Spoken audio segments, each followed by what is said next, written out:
I'm team truck over here. I'm not against. It sounds like I'm you're not against having a truck, but it's just like I don't need one for my everyday life. Okay, remember that. Yeah, and if I need a truck, I got. You have a friend that got a truck. That's not how it works. That's.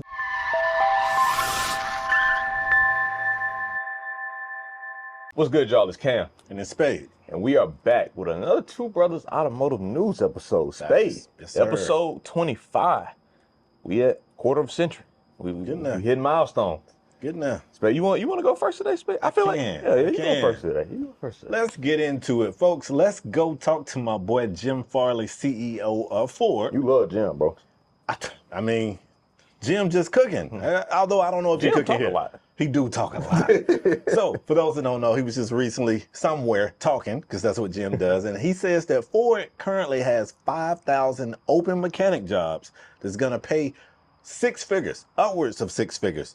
And he says that we as a country are in trouble because people lack the education and the trade school training to fill these jobs. Now, I got some opinions there, and I'm going to let you, I know you got some opinions too.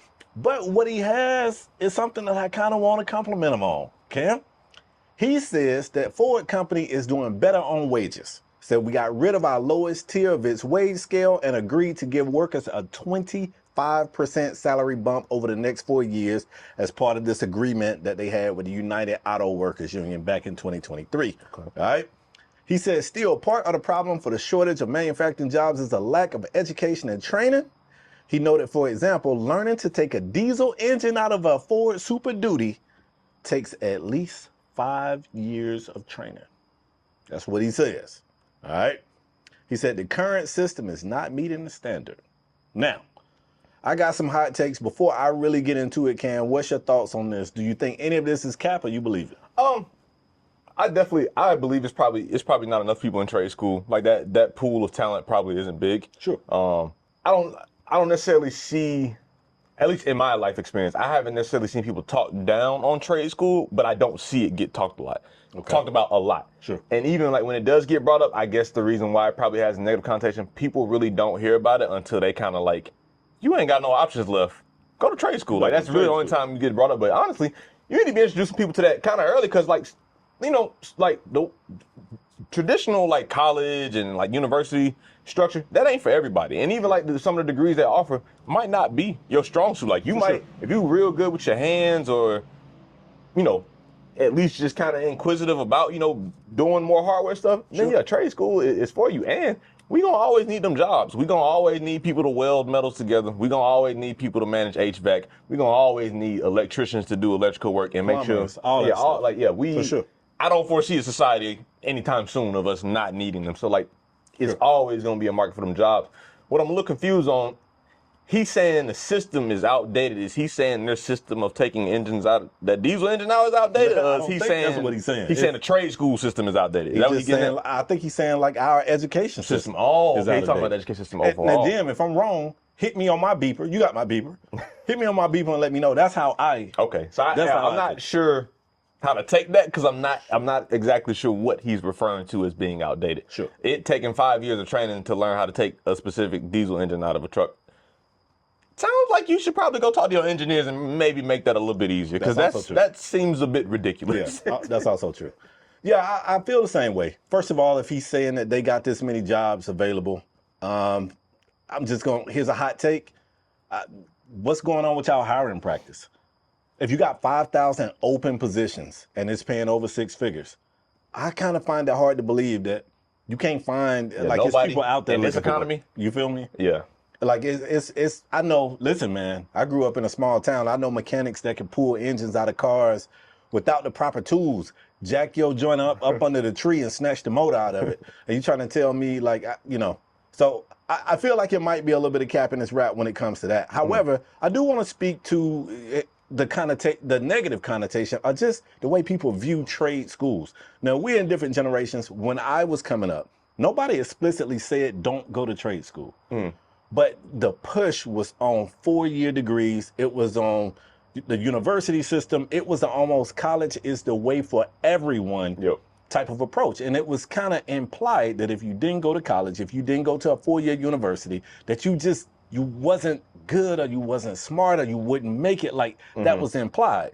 So I saw people who I graduated from high school with that was going to JUCO, and they almost was ashamed to say they was going to JUCO. I saw people that went to the local tech school or trade school, and they was almost ashamed to admit it. So like, I think the same way we as a country jumped in the 1944 GI Bill, it was when the military was like, we'll pay your way through college. Like there were programs introduced throughout our history that has sent people to college. And I haven't seen those things. Into a predatory mess. Facts. It's still valuable, but Facts. like, yeah, they bastardized that. Facts. And you know, the cost of tuition continues to go up every year. Don't even get me started on that. But I'm saying, the point that I'm making is I haven't seen the push people to trade schools. And to Cam's point, almost everybody you know that hit trade school hit it almost as a last ditch effort. Like, it's like at your wit's end. Like shit, man, nothing's working out for me, man. I got to go to trade school. So for him saying like, yeah, it ain't a lot of people going to trade school, I buy it. Now, whether or not he's got 5,000 mechanic jobs out there that's paying over 100K and he can't find people to fill them,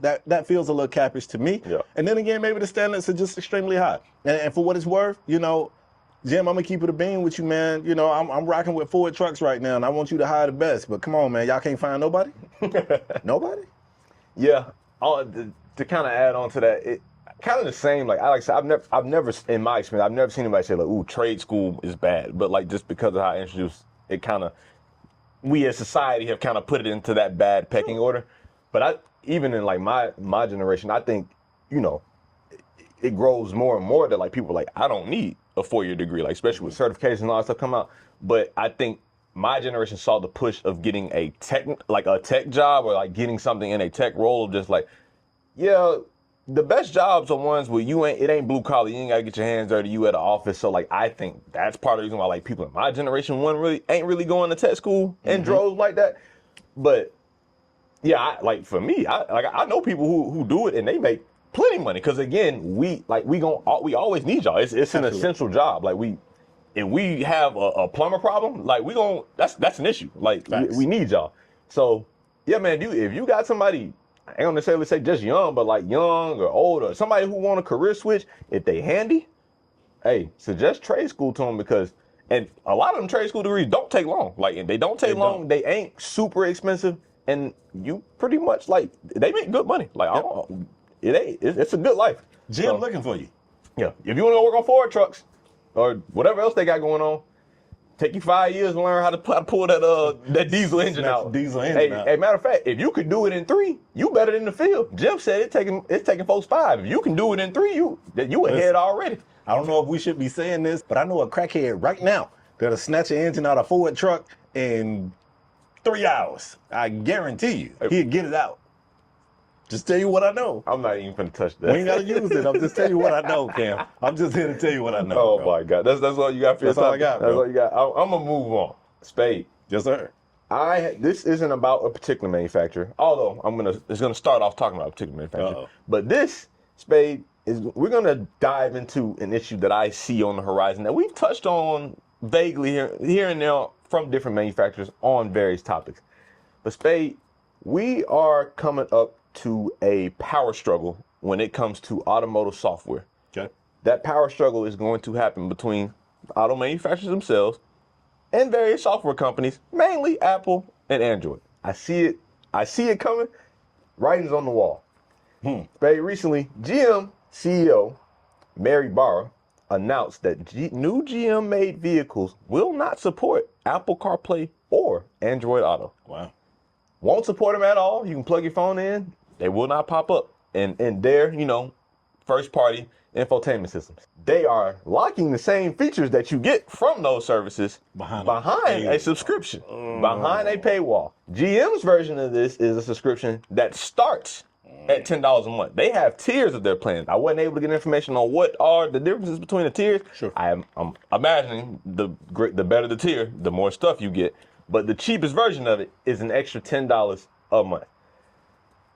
Spade, we've heard about this kind of in other realms. One, because Apple partnered with a plethora of car brands on this CarPlay Ultra, which is the new version of CarPlay.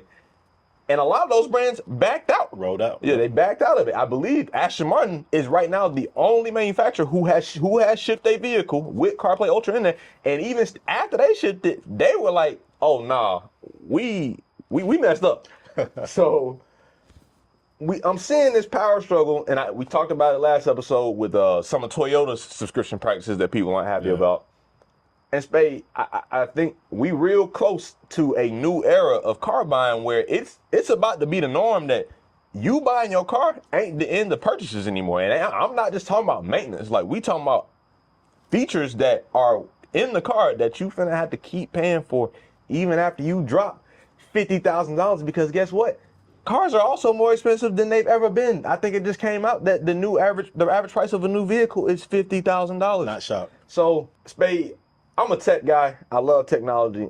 I don't like this trend. I think barring people talking with their wallets and not buying new vehicles, I think this is inevitably going to happen. And I think this is going to be the norm. And honestly, I give it 3 years. Really? Yeah, I give it 3 years, honestly, but before it's a norm. Now, of course, I think it's not going to be super impactful because we're still in the era of like the late 2010 cars and the early 2020 cars who people already have. They're going to last a good while, and they're pretty modern. And we have a lot of creature comforts that is just like, we kind of at the point with cars, we're like, all right, it's only so much more y'all can add that on the tech side that's incentivizing me to jump to a new car year to year. Sure. So I feel like before it really takes head, where like everybody's driving a car and also has a subscription with it, I think that happens in more so maybe 10 to 20 years.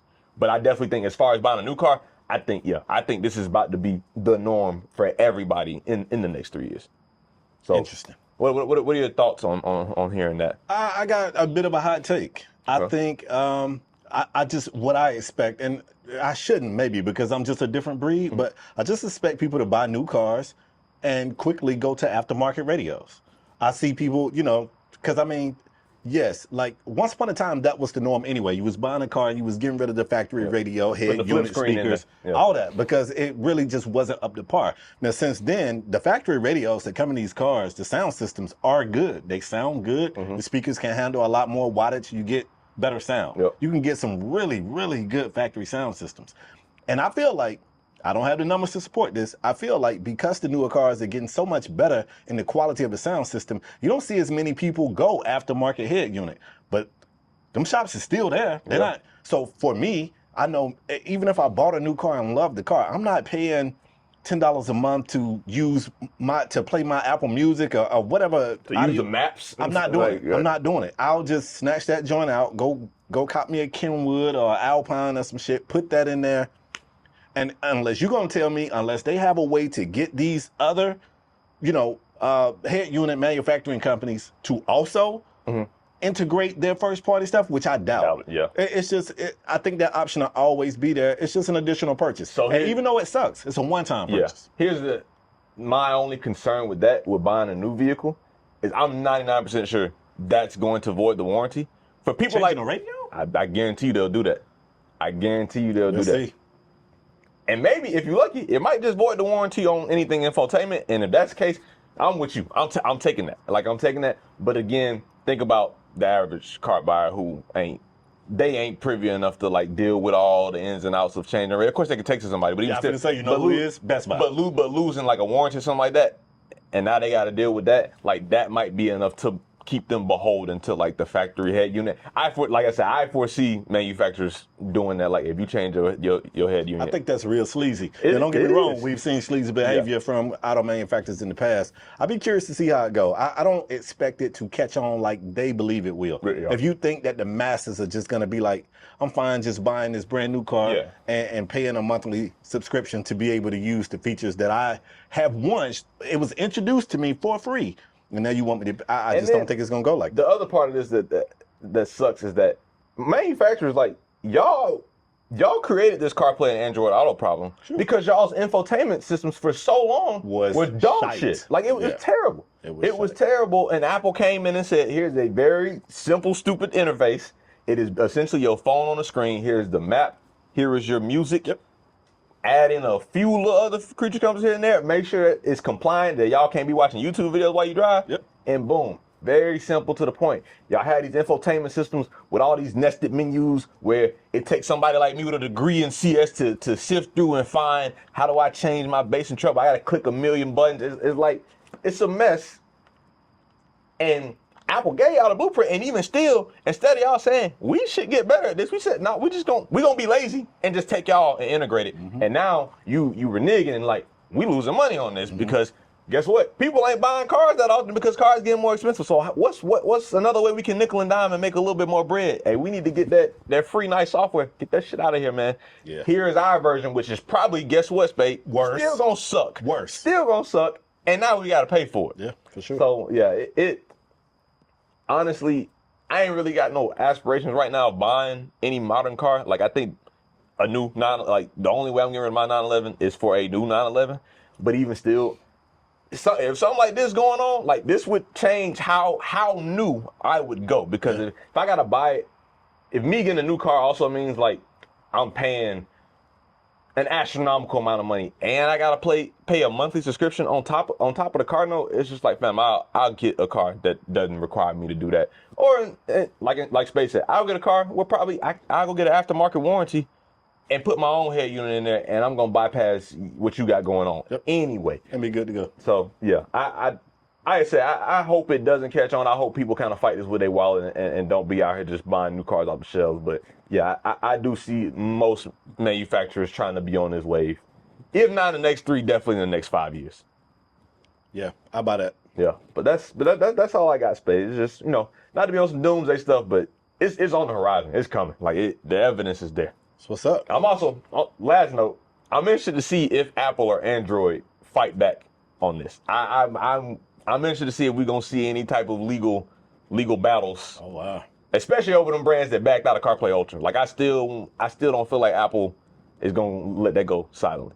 But now I'm done for real, Space. So now we back to your next topic. We back in Ford land. We talking more Ford. I told you, man, the people came to me and said, Spade, we want to hear about trucks. This man got an F-150 and ain't.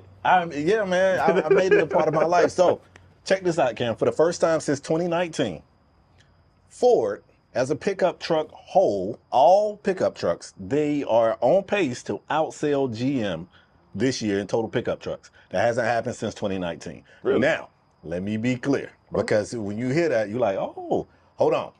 Now, GM and Chevrolet, although we know it's under the same brand, they represent two separate entities here. Like Volkswagen and Porsche. Exactly. If you merge GM and Chevrolet, they are, of course, outselling Ford. But Ford versus GM, which are somewhat the two colossal giants in this space, Ford is on pace to outsell GM. And the large reason for that is the F-150. The F-150 moves units like crazy. But here's something that's also crazy. The F-150 is probably, when you look at MDS, market day supply, the F-150 is also one of the worst selling vehicles. And it's not because it's not selling. Because they make so many of them. They mass produce. Listen, Jim. Slow down. Jim say he need 5,000 more mechanics. What you gonna make? Y'all making a F-150 an hour. I'm exaggerating, but they make a ton of F-150s. They need them for the diesels, not the F-150. He said F-150 fine. Need them for that diesel. It's some F-150 diesels too. Yeah. He said them ain't, whatever he said called. We ain't getting enough of them out. Yeah, so in full-size trucks, GM still is in the lead, but when all trucks, Ford gets a big boost from like the Ranger and some of their smaller and mid-size trucks. So yeah, man, a little bit of truck news for you. Cam, you want to go get your Ford truck? No, not GM truck. Nah, no truck. I'm not a truck guy. Hating on trucks. I'm not hating on trucks. It's just not for me. You don't like to do work? No. You don't like to do work? No, I have a desk job. I'm not carrying bricks and furniture around. You don't move? Not often, if I can help it. I like to stay. You don't move things? No, not often. I'm team truck over here. I'm not against. It sounds like I'm not against having a truck, but it's just like I don't need one for my everyday life. Okay, remember that. Yeah, and if I need a truck, have a friend that got a truck. That's not how it works. That's definitely how it works. No, my truck is for me. Yeah, so I'm gonna get you. No. In the truck. Yeah, that's how it works.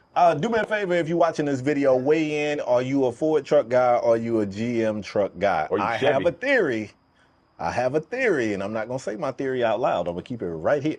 Right? You gonna tell the people judging them, but not what you judging them off I'm of? not even judging them. I have a theory. I want to know who's a Ford truck person and who's a GM truck person. That's all I want to know. What's your theory? I can't. Oh, I think I follow. I follow. Yeah, I'm picking up what you're putting down. You know what I'm saying? Just put it in the chat. I just want to know. I just want to be able to identify you. But that's all I got on that. Okay, Spade. I got some truck news, but not pickup truck. Not pickup truck. Don't get too excited. I'm proud of you. Not pickup truck. I got SUV news. That's not. And Spade, I'm doing something I rarely do. I'm talking about your guys.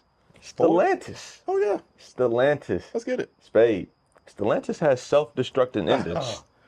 Wait a minute. Wait. I should have known. What is this? Self-destruction engine, Spade. Stellantis has a recall on 113,000 Jeeps revolving around the turbocharged four-cylinder in these models.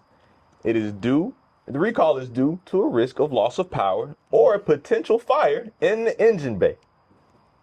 Spade, this impacts the Jeep Wrangler 4xe, which is a hybrid model, and the Jeep Grand Cherokee 4xe, which is also a hybrid model.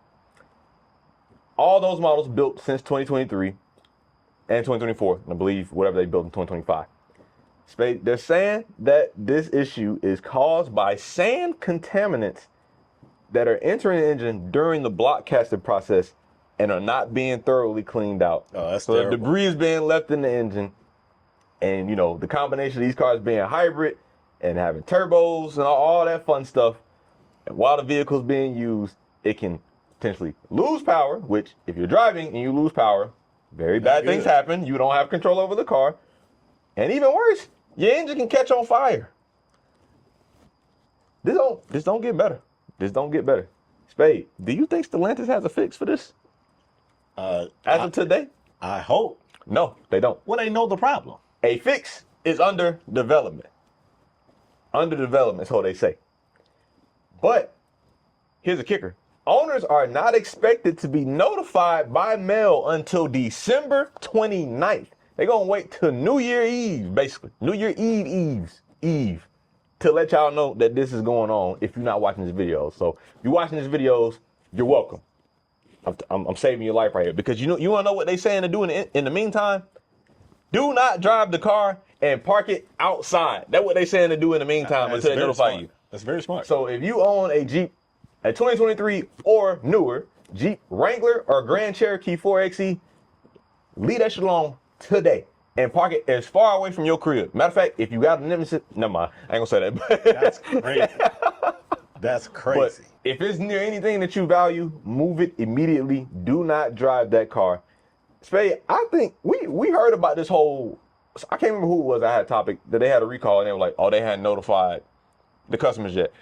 How is it that you legally have to put the news of the recall out, but you're not legally obligated to let the customers know of said recall in that moment? Why can they wait this like that? I want to shoot them sense. some bill. I want to assume it's a matter of tracking down all of the owners. They probably give them a certain amount of time to track down all the owners and then notify them. They have to notify them, bro.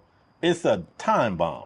But until December 29th, it's like, yeah, you saying that today is a time bomb, and you saying it shouldn't be during the day, but everybody ain't watching our videos. Everybody on the internet. Right, and they got to find everybody. You got to give them time. Man, they don't struggle finding them when they send a repo, man. Well, that's, when them payments missing, they don't struggle to find them then. Those are loan companies. But that's not when the loan done. Hey, Stellantis ain't got nothing to do with that. Hey, come on. Hey, I guarantee you, if some workers start having some Wranglers disappear from that plant, they'll find them. They'll find them real quick. We just ran a story about some missing cars, and folks didn't even know where it was at. They said they knew it was at though. Did they? They claimed they knew it was at. Now they might have been lying, but I'm just saying. I question why it is legal for this to be going on, especially with a catastrophic recall such as this. And Spade, this comes off the heels of a previous recall on the Wrangler 4xe from 2021 to 2023 models, if I'm not mistaken, where a battery issue could start a fire. Yeah. And customers were told to avoid charging the car and to also park it away from things that they cherish, i.e. their house. So you had a recall a few years ago that was putting the Wrangler up in flames. Now you got a different recall revolving around the engine that's putting the Wrangler and the Grand Cherokee up in flames. And it all goes down to the same model. It's all it's all this hybrid model. Which it's also weird. Like I said, this one I'm assuming this turbo 4-cylinder is only used just in these hybrid models, which is why it's dedicated to them. But like this one has nothing to do with the hybrid part of it. Like I said, it's an engine debris issue. But yeah, it's just irresponsible. This is just irresponsible. And quite honestly, I mean, people still buy Jeeps, but I don't know how you look at this and buy a Jeep after this. I mean, I got to be honest. Like the Jeep Wranglers, the people who love them swear by them. And if you're a Wrangler fan, sound off in the comment section. But let's be honest. Like the Wrangler has had a reputation of not being the most hybrid or not. Yeah, like it's just all kinds of stuff. Water leaks, oil leaks. They had that TIPM issue, part of that death wobble and all that stuff. Yeah, you name it. So I mean, they've had their share. So if you've seen all of that and you still want a Wrangler, well, why would this stop you? Hey, I guess they want the rubber duck on their dash that bad. So I guess they said you can get a rubber duck. Hey, you can get a rubber duck in a fire. You could. You can burn your house down with your rubber duck. Yeah, I guess that's what they want to do. That's all I got. Hey, if you own a Jeep Wrangler 4xe, first of all, or a Grand Cherokee 4xe, please stop driving the vehicle immediately. And if you're in the market for a hybrid, stop. Don't look at the 4xes. Yeah. Just don't. Not them. Just don't. Go somewhere else. I do want to. Actually, nah, I ain't gonna do that. All I want to say is these manufacturers got to tighten up. We seeing a lot of recalls. You got to. We're seeing a lot of recalls. We got to tighten up. And y'all got to stop giving them money, man. I got to take. Let's see. Oh, it's a hot one. Oh. What if, let's be honest, Cam, you know your generation better than anybody. 10-4 hat theory, let's see it. Nah, this ain't no 10-4 hat theory. I think this is it. Okay. I think that old generation of people that went to work and really took a lot of pride in what they did, I think them people phasing out. We don't go to work? Yeah. But I think you're getting a lot of people who, this job is just to pay the bills. I think they don't give a damn about it. Mm-hmm. I think that pride ain't there like it used to be. And so you saying you think it's the workers' fault? They didn't clean. They sandblasted the block and didn't clean it and put it together with sand in it. What do you mean? Like that's negligence. It is negligence. There's no other explanation. For me, this just start at the top. Oh, when shit like this happening, especially consistently, this is a leadership problem. And you know who in leadership? Go ahead. Old people. Wow. Old people. It's probably some, and I ain't gonna even say your generation. It's probably some boomer up there calling the shots that need to be at a retirement home or on a golf course somewhere. But instead, they hate their family so much they want to terrorize young folks all day by giving them a job. A miserable job at that. He probably on that plant floor barking out orders. They probably can't even drink water. This is exactly why Jim got 5,000 openings, because he's not hiring these whippersnappers who coming in sandblasting blocks and not getting the sand out. They probably ain't applying because Jim won't shut up. Well, that might have something to do with it too. All I know is, jokes aside, like it's across the industry. It is a quality control. We're even seeing the manufacturers that once upon a time were reputable. We would tell you. You could close your eyes and pick go any model. Get you a Toyota. You could go get a Honda. Yeah. And we're starting to see some of the more reputable auto manufacturers just have what looks to be moments of negligence. Just cutting corners. Like it ain't even like it looks bad. You know, recalls happen. Like the windshield wiper is a little, it sucks. But it's like catastrophic. The wheels falling off the car. The engine blowing up. Oil pan missing 2 screws. Yeah, like what? Your car accelerating on its own. It's like what we doing in these plants? Like now we live in a society where you will spin the block around the drive-through if they mess your order up. You can go get a $10 combo meal and be like, I said no ketchup, and go around. But you buy a $50,000 vehicle and get hit with like your engine might blow up. By the way, we forgot to put screws in it. Like what? It's bad. What is happening? It's bad. And hey, if you work, tighten up, if you work in an auto plant somewhere, put your phone down. Hey, get off TikTok. Yeah, do all that. But also like drop a comment. Let us hey, they treating y'all right in there. Are you getting your legally obligated 1 hour lunch? And 15-minute water break? They might. Listen, bro, that's corporate law. 30 minutes and $2.15. Nah, full-time employee is legally obligated to a 1 hour uninterrupted lunch. It's not necessarily true. I'm trying to get y'all ass fired. Well, in America, that break room in America, I don't even know if that's necessarily how true. the Europeans do it. All I know, when I was at the factory, they gave us 1 30-minute lunch and 2 15-minute breaks. You might be entitled to compensation. I probably am. Have y'all unionized? You should call them back. Well, I dipped in eyes. I quit in eyes. You love. I don't know what they doing. You still can be entitled, bro. We should work on. We gonna call Saul. We should. Well, don't call Saul. Whoever you call, don't call Saul. I think that's it for this show, right? Yeah, that's all we got. Hey, leave a comment below, hit the like, hit subscribe. Make sure you tapped in because hey, we giving y'all the news first. You see, Stellantis ain't telling you that your car can blow up and send your house in flames. They gonna hit y'all up. So they gonna hit y'all up for New Year's when you ain't checking your emails. So you'll see it maybe next year. But yeah, man, tap in with us. Until next time, peace.